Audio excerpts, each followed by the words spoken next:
నమస్తే అండి. ఎలా ఉన్నారందరూ? బాగున్నారా? రేపు మనకి ఆదివారం అమావాస్య రాబోతుంది. ఈ ఆదివారం అమావాస్య రోజున ఒక చిన్న పరిహారం చేసుకుంటే ఎలాంటి ఫలితాలు కలుగుతాయి? ఎలాంటి సమస్యలు ఉన్నవారు చేసుకోవాలి? ఏ సమయంలో చేసుకోవాలి? ఇవన్నీ ప్రతి ఒక్కటి నేను మీకు వివరించి చెప్తాను. వీడియోని స్కిప్ చేయకుండా ఎండ్ వరకు చూడండి. అన్ని వివరాలు తెలుస్తాయి. చాలా అద్భుతమైన శక్తివంతమైన పరిహారాన్ని ఎవరూ మిస్ చేసుకోకండి. ఈ పరిహారాన్ని చేసుకోవడం వల్ల ఎంతటి ఫలితాలు కలుగుతాయంటే చెప్పక్కర్లేదు. మంచి ఫలితాలు కలుగుతాయి. చేసిన తర్వాత మీకు వచ్చిన మార్పునైతే తప్పకుండా నాతో షేర్ చేసుకోండి. ఆదివారం అమావాస్య రోజున ఈ సమయంలో ఒక్క దీపారాధన చేసుకోండి. ధనవృద్ధి కలుగుతుంది. జీవితంలో అద్భుతమైన మార్పులను చూస్తారు. పరిహారం చాలా ఈజీగా ఉంటుంది, కానీ విశేషమైన తాంత్రిక పరిహారం. ఆదివారం అమావాస్య రోజున ఈ పరిహారం చేయడం వల్ల సమస్యలు, ఇబ్బందులు తొలగిపోతాయి. ఎటువంటి కష్టాలున్నా పోతాయి. కుటుంబ సభ్యుల మధ్య, భార్యాభర్తల మధ్య గొడవలు, సమస్యలు, ఇలాంటి వాటి నుంచి బయటపడే మార్గాలు మీకు తెలుస్తాయి. ఇంకానే కుటుంబ సభ్యుల మధ్య అన్యోన్యత లేదు, ప్రేమానుబంధాలు లేవు. అలాంటి సమస్యలు ఉంటే ఆ సమస్యలు తీరిపోయి ప్రేమ వృద్ధి చెందుతుంది, అన్యోన్యత పెరుగుతుంది. ఇంకా పితృదేవతల ఆశీర్వాదం మీకు కలుగుతుంది. పితృదోషాల నుంచి వచ్చే అనేక రకాలైన సమస్యల నుంచి బయటపడతారు. ఒక్కోసారి తెలియకుండానే నిత్య జీవితంలో కొన్ని తప్పులు చేస్తూ ఉంటాం. వాటి వల్ల సమస్యలు వస్తూ ఉంటాయి. ఆ సమస్యలు తగ్గుతాయి. జీవితంలో ఎలాంటి అపజయం రాకుండా విజయం కలుగుతుంది. ఈ పరిహారాన్ని ఎవ్వరూ కూడా మిస్ చేసుకోకండి. అత్యంత శక్తివంతమైన పరిహారం. మరి ఈ పరిహారాన్ని ఏ రకంగా చేయాలి ఏంటనేది తెలుసుకునే ముందుగా ఒక చిన్న రిక్వెస్ట్. ఈ పరిహారం కేవలం ఆదివారం అమావాస్య రోజున మాత్రమే చేసుకునేది కాబట్టి 10 మందికి ఉపయోగపడేలా లైక్ అండ్ షేర్ చేయడం మర్చిపోకండి. అలానే ఛానల్ సబ్స్క్రైబ్ కాని వారు ఎవరైనా ఉంటే ఛానల్కి సబ్స్క్రైబ్ చేసుకోండి. వీడియోని అయితే స్కిప్ చేయకుండా ఎండ్ వరకు చూడండి. ఈ పరిహారాన్ని ఆదివారం అమావాస్య రోజు సాయంత్రం 6 గంటల నుంచి 8 గంటల మధ్య ప్రాంతంలో చేయాలి. అది కూడా ఇంటి ముందు చేయాలి. ఆడవారైనా మగవారైనా చేయొచ్చు, కానీ ఆడవారు నెలసరి సమయంలో ఉన్నప్పుడు చేయకూడదు. ఇంకా ఇంట్లో ఎవరైనా సరే చేసుకోవచ్చు. ఎవరికైనా కుటుంబ సభ్యుల్లో ఒకరికి నెలసరి ఉంటే మిగతా వాళ్ళు చేసుకోవచ్చు, ఇబ్బంది ఏమీ లేదు. మీ పెద్దలు మరణించి ఉండి పెద్ద కర్మ కాకుండా ఉన్నప్పుడు చేయకూడదు. అలానే పిల్లలు పుట్టారు, మైలు ఉంది, అలాంటి సమయంలో కూడా చేయకూడదు.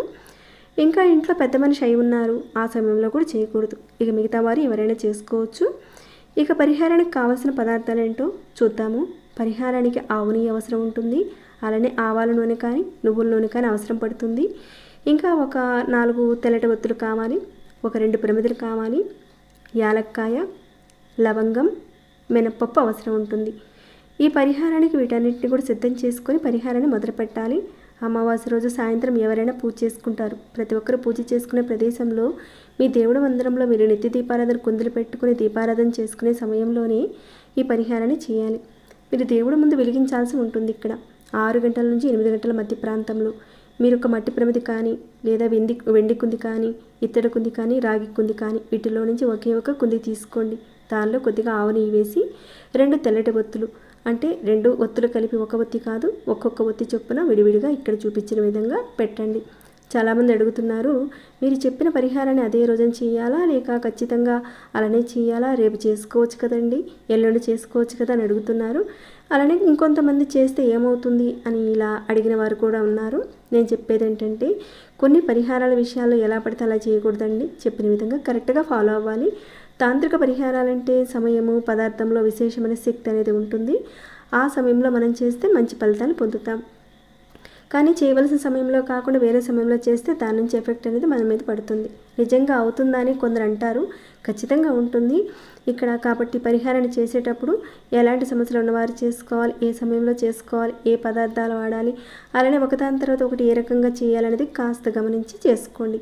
చేయవలసిన టైంలో కాకుండా మిగతా సమయంలో చేస్తే ఎఫెక్ట్ పడే అవకాశాలు ఉంటాయి. కాబట్టి ఏ పరిహారం విషయంలో అయినా సరే మీరు కాస్త జాగ్రత్తగా 1 by 1 చేసుకుంటూ వెళ్ళండి. ఎందుకంటే ఇవన్నీ నా వంతు ప్రకారంగా మీకు అన్నీ చెప్పాలి కాబట్టి ముందే చెప్తున్నాను. ఇంకా చెప్పాలంటే విడమర్చి కూడా చెప్తానండి, 1కి 2, 3 సార్లు.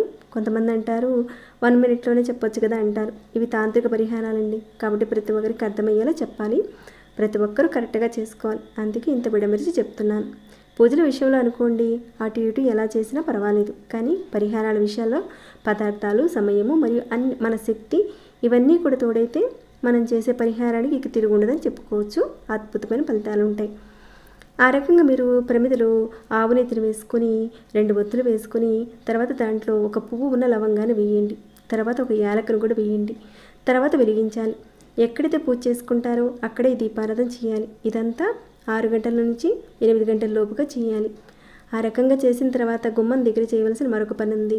ఇక్కడ గుమ్మం దగ్గర చేయవలసిన దానికి ఖచ్చితంగా మట్టి ప్రమిద అవసరం ఉంటుంది. మీరు చక్కగా ఇంట్లోనే ఒక చిన్న ప్లేట్లో మట్టి ప్రమిద పెట్టి దానిలో నువ్వుల నూనె కానీ ఆవ నూనె కానీ వేసి ఒక 2 ఒత్తులు వేయండి. విడివిడిగా వేయాలి. విడివిడిగా వేసిన తర్వాత దానిలో పొట్టు తీయని ఒక 4 మినపగింజలు వేయండి. వేసిన తర్వాత ఈ ప్లేట్తో సహా మీ ఇంటి గుమ్మం దగ్గరికి వెళ్ళాలి. మెయిన్ దర్వాజా దగ్గరికి వెళ్ళాలి. వెళ్ళిన తర్వాత గుమ్మం దగ్గర ఒక ఆకు కానీ లేదంటే ఒక చిన్న ప్లేట్ కానీ పెట్టి ఈ దీపాన్ని మెయిన్ దర్వాజా దగ్గర పెట్టాలి. మీ మెయిన్ దర్వాజా తూర్పు వైపున్న అలానే ఉత్తరం వైపున్న పడమర వైపున్న ఎటువైపున్నా పర్వాలేదు. మెయిన్ దర్వాజా దగ్గరికి వెళ్ళి మీరు ఇంట్లో నుంచి బయటకు వెళ్ళేటప్పుడు మీ యొక్క కుడి చేతి వైపు పెట్టాలి దీపారాధన.